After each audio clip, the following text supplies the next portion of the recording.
Cañoneo de pozo. A continuación daremos una pequeña explicación acerca de los efectos de la geometría del disparo.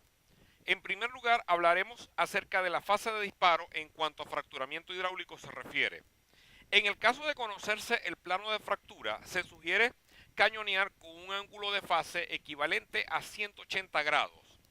En cambio, si no se conoce, cañonear con una fase equivalente a 60 grados, tal como se observan en las figuras anexas.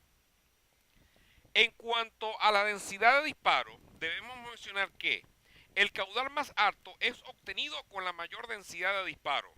Ahora bien, el aumento de la densidad de disparo permite que el pozo produzca a presiones inferiores. Del mismo modo, en formaciones laminares o con alto grado de anisotropía, se recomienda alta densidad de disparo.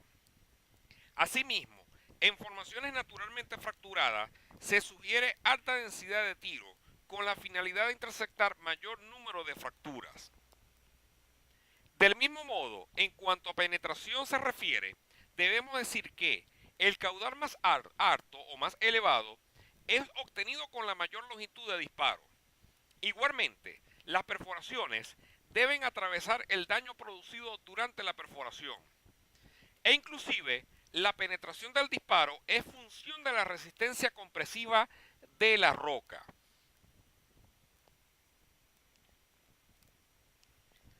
En cuanto al diámetro de disparo, debemos decir que el caudal más alto es obtenido con el mayor diámetro de entrada de disparo.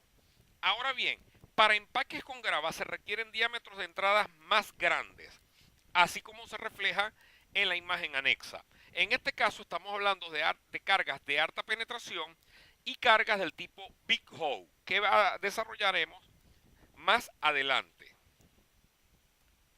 Por consiguiente, el caudal más alto es obtenido con la mejor geometría para la configuración del pozo, formación y fluido a producir. Por consiguiente, debemos tomar en cuenta que no ayudan a generar mayor penetración si existe una fase de disparo, menos que sea cero fase, una densidad de tiro mayor, una longitud de disparo mayor y un diámetro de disparo mayor.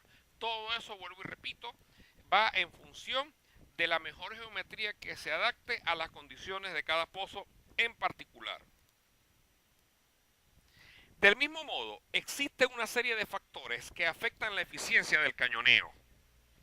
En este sentido, debemos mencionar lo siguiente. Para discutir la eficiencia del cañoneo, los parámetros se deben separar entre los atribuidos o correspondientes a las operaciones de aquellos que dependen de la formación objeto de cañoneo. Ahora bien, en cuanto a aquellos atribuidos al proceso de cañoneo en sí, debemos decir lo siguiente. Desde el punto de vista del proceso operacional se tiene, en base a la configuración de las cargas, es decir, densidad de disparo y distribución del explosivo. Igualmente, diámetro del cañón, incluyendo además el material del revestidor. Por consiguiente, explicaremos brevemente acerca de estos elementos. En cuanto a la configuración de la carga, es importante destacar que este incluye su ubicación relativa dentro del pozo. Así bien, la distribución del explosivo y su densidad determinan la velocidad de detonación y pueden tener una influencia aún mayor que la cantidad total de explosivo utilizado. Aquí aplica no es tanto la cantidad, sino la calidad del disparo. Ahora bien, en cuanto al diámetro del cañón, debemos mencionar que es evidente que para tener una mayor penetración no se requiere necesariamente un aumento en la carga explosiva. De hecho, se puede concluir que el tamaño, es decir, el diámetro de la carga, es el factor determinante de la penetración y no la cantidad de carga. Sin embargo, para estimar el grado de deformación del revestidor, sí es necesario tomar una consideración en cuanto a la cantidad de carga se refiere. Ahora bien, en cuanto a la separación entre el cañón y la zona cañoneada, es importante mencionar que la separación existente entre la pared interior del revestidor y la carga afecta el grado de penetración de la perforación. En cuanto al tipo de material del revestidor, debemos mencionar que este es otro factor sumamente importante. Por ejemplo, si al usar un revestidor N80 en lugar de un J55, se reduce el diámetro de la perforación en aproximadamente un 10%. También se deben esperar variaciones en función del espesor de la pared del revestidor. Igualmente, en cuanto a los atribuidos al yacimiento, en lo referente a las características del yacimiento que afectan el diseño y comportamiento del cañoneo, se tienen los siguientes aspectos. Resistencia de la formación. Es importante acotar que este es un factor importante que incluye en la penetración de las balas o chorros del cañoneo. Por ejemplo, con la penetración a chorro de rocas de alta resistencia se obtienen aproximadamente el doble de la penetración que se logra utilizando cañones de bala.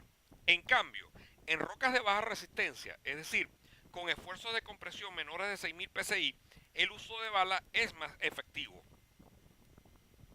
Adicionalmente, en cuanto a temperatura se refiere, debemos decir que este factor afecta la naturaleza de la carga. De hecho, la mayoría de los cañones a chorro usan explosivos a base de ciclorita, los cuales se pueden utilizar igualmente hasta temperaturas de 340 grados Fahrenheit. Ahora bien, para pozos que exceden esta temperatura es necesario usar un equipo especial de cañoneo.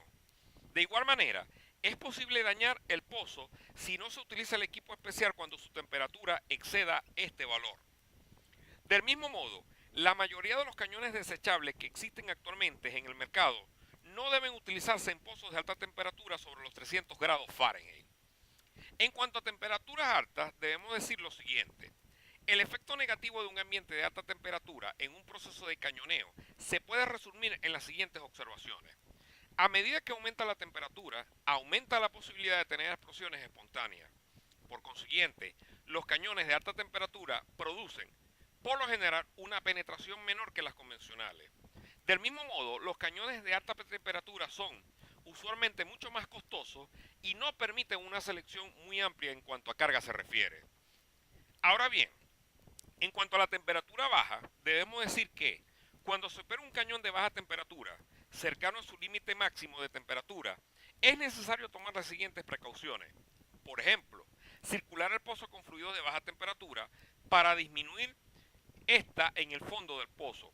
Asimismo, se recomienda especialmente cuando se emplean cañones de tubería, los cuales se pueden introducir al pozo después de obtener el proceso de circulación, o mejor dicho, después de culminar el proceso de circulación. Igualmente, en algunos casos, existe la interrogante acerca de si se puede exceder el límite de temperatura del cañón antes de que se produzca el disparo. Bajo estas circunstancias se deben utilizar detonadores de alta temperatura, aun si el cañón posee cargas de baja temperatura. Esto evita que se efectúen disparos y perforaciones accidentales debido a las elevadas temperaturas. Igualmente, en este caso, las cargas se pueden quemar sin que se alcance el efecto perforador que solo es posible lograr cuando el detonador se dispara. Igualmente, en pozos de temperatura muy elevada, es posible que la única alternativa sea utilizar un sistema de cañoneo en el que todas las cargas estén diseñadas para altas temperaturas.